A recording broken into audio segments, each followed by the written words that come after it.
Obviously, we've had something come to the surface that's been hidden to a very small select group of people, something that we've been walking with for several years now. And to have it just fully come out, to have the truth out there, it's really been freeing in a lot of ways because we don't have to have something that we're hiding. It's out in the open. A GPS tracker placed inside a vice president's company car, installed by his own mother's head of security. A termination letter delivered on a Saturday by a man carrying a gun and wearing a bulletproof vest. A forensic counselor who says she was shut down before she could finish her work. A 5-year-old child, a family vacation, a bedroom, and a word cleared that may carry far less meaning than anyone inside that ministry ever acknowledged publicly. This is not internet gossip. These are documented allegations, police case files, board meeting audio recordings, and investigative reports from accredited journalists. And this week, all of it has converged on one person, Rachel Lamb Brown. Let's begin with what is actually happening and why it matters enough to spend the next 20 minutes inside it. Rachel Lamb Brown is the middle daughter of Marcus and Joni Lamb, the founders of Daystar television network, one of the largest Christian broadcasting platforms in the world, reaching an estimated 100 million households. Her father Marcus died in November of 2021. Her mother Joni died on May 7th, 2026. And in the months since Joni's passing, Rachel has become increasingly visible as one of the faces of Daystar's public presence, appearing on air, at events, and alongside figures as prominent as Israeli Prime Minister Benjamin Netanyahu at a recent ministry gathering. That visibility has made her the focal point of an extraordinary wave of criticism. But this is not the kind of criticism that dissolves under scrutiny. It is the kind that grows larger the closer you look, because it is attached to documented events, recorded board meetings, police investigations, and a succession dispute that has been building inside Daystar for years. To understand Rachel's nightmare week, you need to understand the 5 separate controversies that have now collided at the same time, each one serious enough on its own, and together amounting to one of the most consequential institutional crises in Daystar's history. The first controversy is the one that seems least dramatic on its surface, but it set the emotional temperature for everything that followed. Before Joni Lamb died, many of Daystar's loyal viewers, people who had supported the network through prayer and donations for decades, had little or no public indication of how serious her condition had become. There were no regular health updates through the ministry's prayer lines. There was no sustained public disclosure of the illness that was ending her life. Now, to be clear about something important, Joni Lamb was a private person with an absolute legal and moral right to medical privacy. She was not obligated to tell her television audience anything about her health. The decision not to make a public announcement about a terminal illness is not inherently deceptive, and dismissing it as a straightforward lie, as some online commentators have done, misrepresents what medical privacy actually means. But here is the tension that critics are not wrong to name. Daystar built its entire relationship with its audience on the language of family, intimacy, prayer, and shared spiritual life.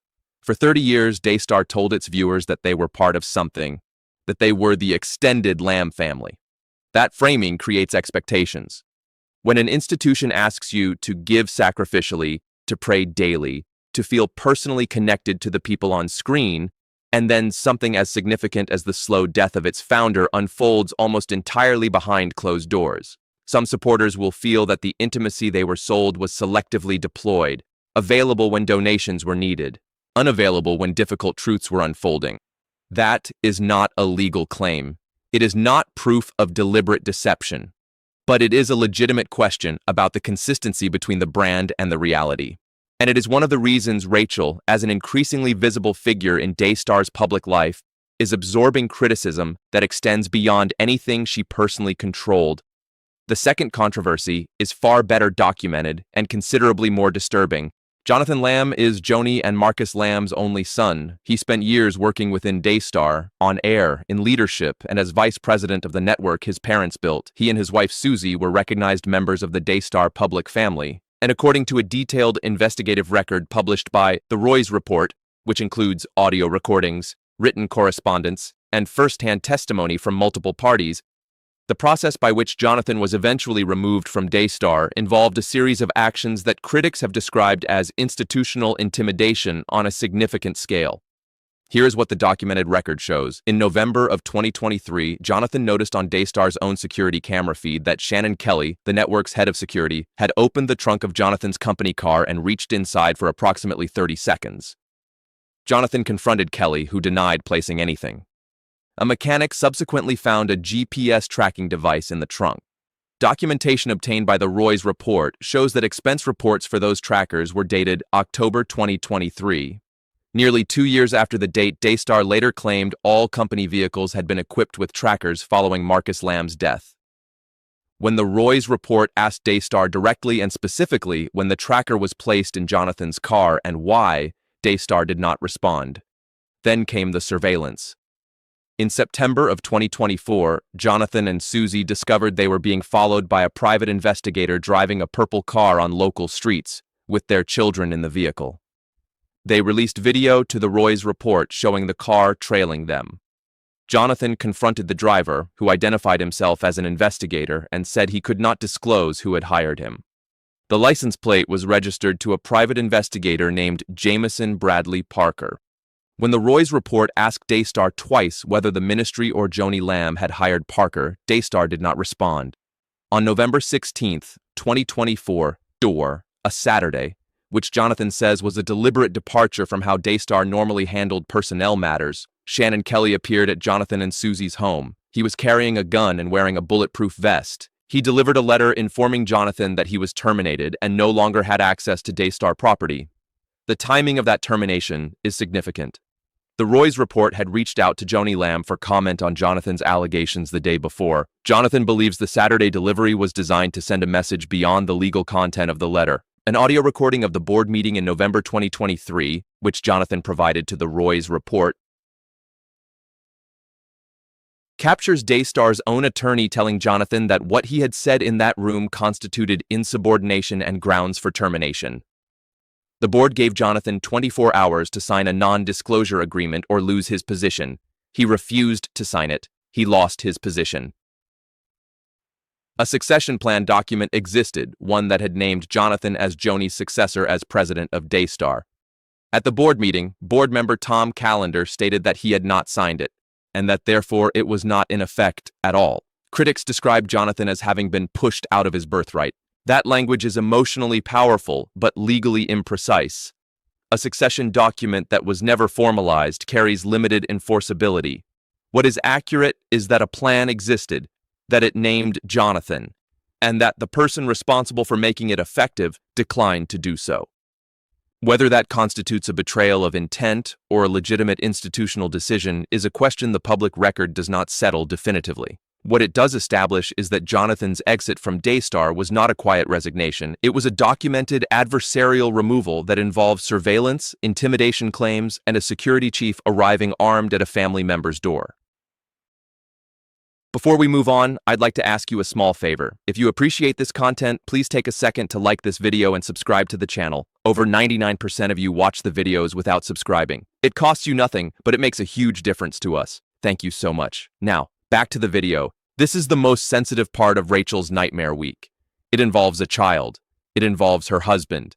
And it involves a word, cleared, that the documented record suggests may have been used in a way that misrepresented what any investigation actually established. Here is what the documented record shows, stated as carefully as that record requires. In August of 2021, the extended Lamb family was vacationing at a property in Miramar Beach, Florida. Jonathan and Susie Lamb alleged that on one morning of that vacation, their then 5-year-old daughter, referred to in published reports and police records by the pseudonym Baby Lamb, was discovered in a bedroom while changing into her bathing suit with her husband Rachel's Josh Brown present.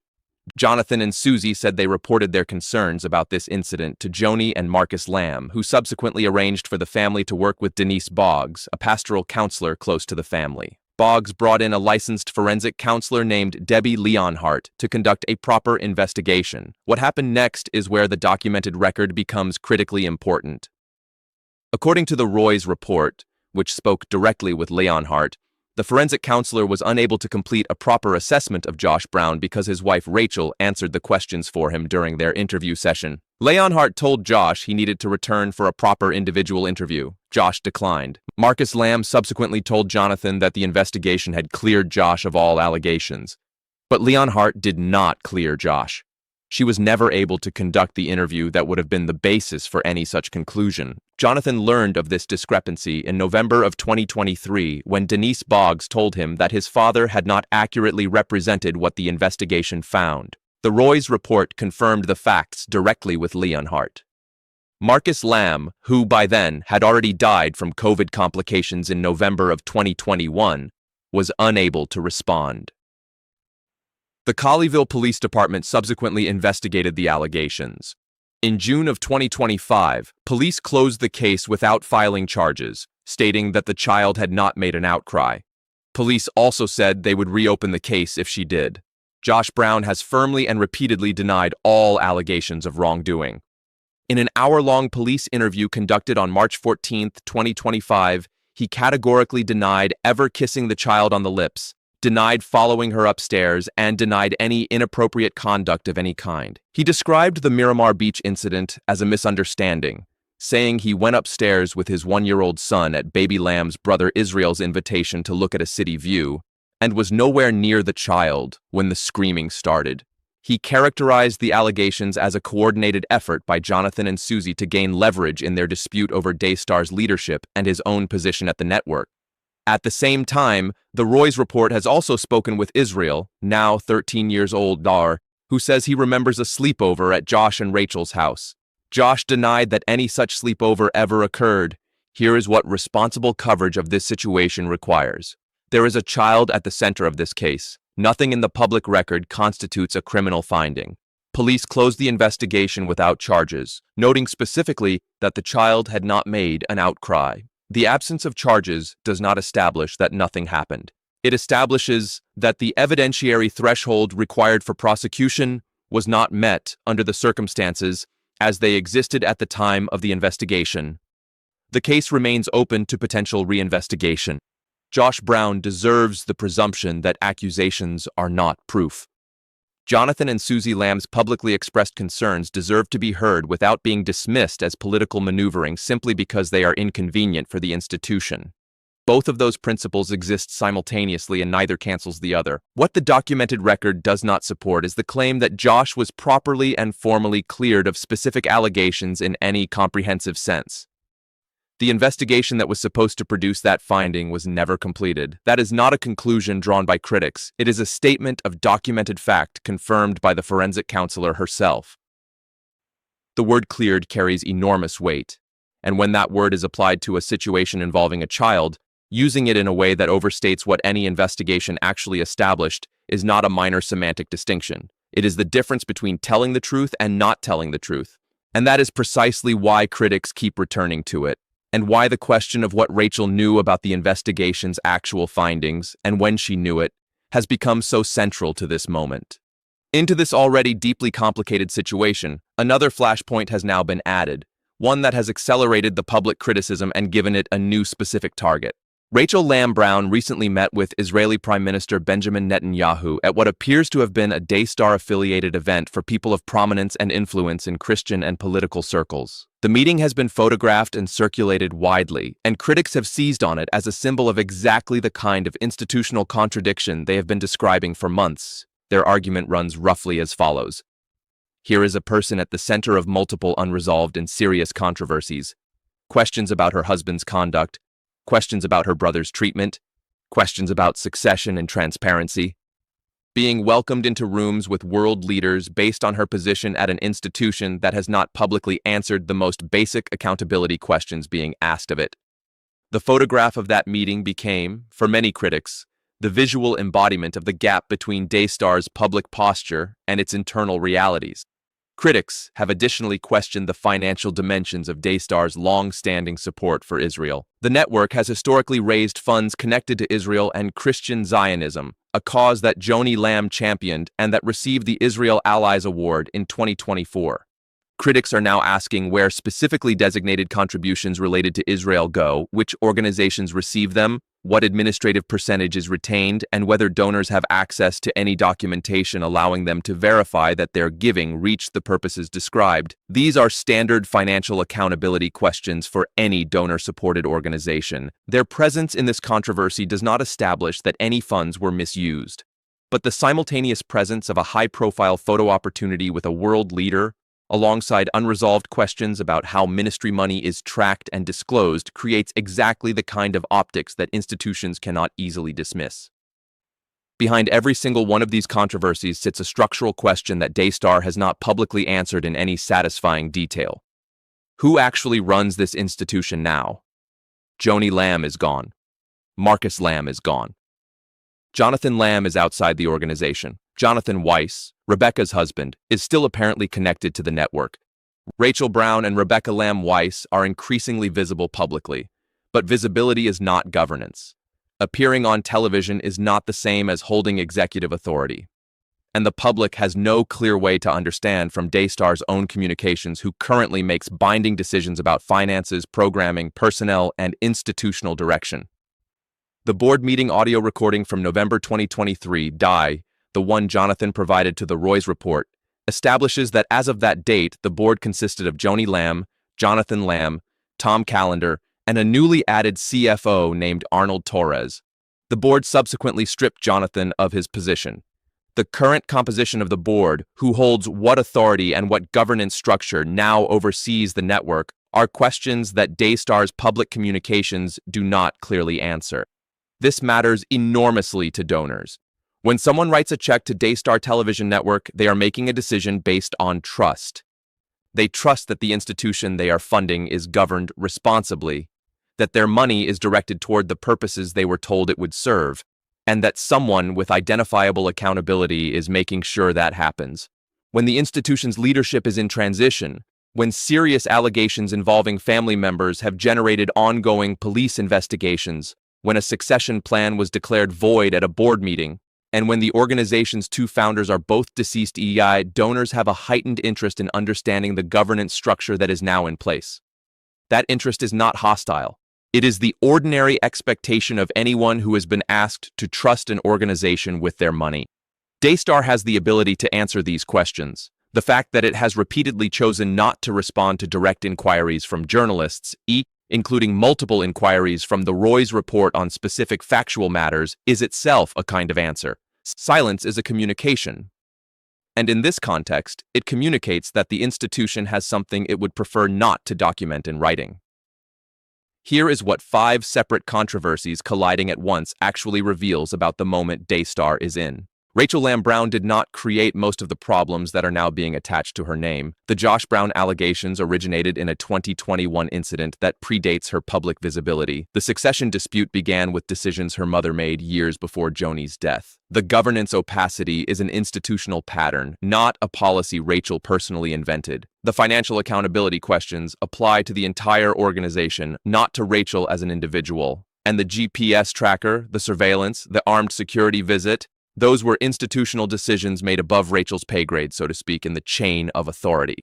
But Rachel has chosen to become publicly visible at Daystar during this period. She has appeared on air, she has appeared at events, she has met with heads of state, she has represented the institution in the public eye, and in doing so she has accepted, whether she intended to or not, the accountability that comes with institutional representation. When you choose to be the face of an institution, you accept that people will ask questions about that institution by asking questions about you. The critics who are characterizing Rachel as a liar are applying a standard of certainty the evidence does not support. Saying that Rachel has deliberately and knowingly misrepresented facts requires demonstrating not only that a statement was incorrect, but that she knew it was false when she made it. The public record does not establish that conclusion for most of the specific claims being made. But the critics asking for documentation are not wrong. They are asking for exactly what every donor-supported public ministry owes its supporters: an accounting of what it knows, what it has investigated, what it has found, and how its governance and finances actually work. Those questions can be answered with documentation rather than defended with declarations of victimhood. If Josh Brown was investigated, and the investigation produced a specific conclusion, Daystar can describe the nature of that investigation accurately, consistent with the privacy protections a child deserves, without implying a completeness of exoneration that the documented record contradicts. If Jonathan Lamb's succession expectations were based on a plan that was never formally enacted, Daystar can acknowledge that directly rather than allowing competing narratives to fill the vacuum indefinitely. If the ministry's fundraising around Israel and other causes is properly documented and distributed, those records exist and can be made available to the donors who funded them. None of this requires broadcasting private family conversations or surrendering attorney-client privilege. It requires the kind of institutional transparency that distinguishes organizations accountable to the people who fund them from organizations that simply expect trust without providing the evidence that earns it. There is one more thing worth naming directly, because it matters both to Rachel's critics and to Rachel's defenders. Online commentary about this situation, across YouTube, social media, and Christian commentary channels, has increasingly collapsed uncertainty into certainty in both directions. Critics declare Rachel guilty of deliberate lying. Supporters declare the critics liars and enemies of the ministry. And in both cases, the original qualifications that responsible reporting attaches to disputed allegations have been stripped away entirely. That pattern is dangerous here in a specific and concrete way. There is a child at the center of this story. Baby Lamb, now 9 years old, is a real person whose welfare is more important than any platform, any ministry's reputation, or any commentator's view count.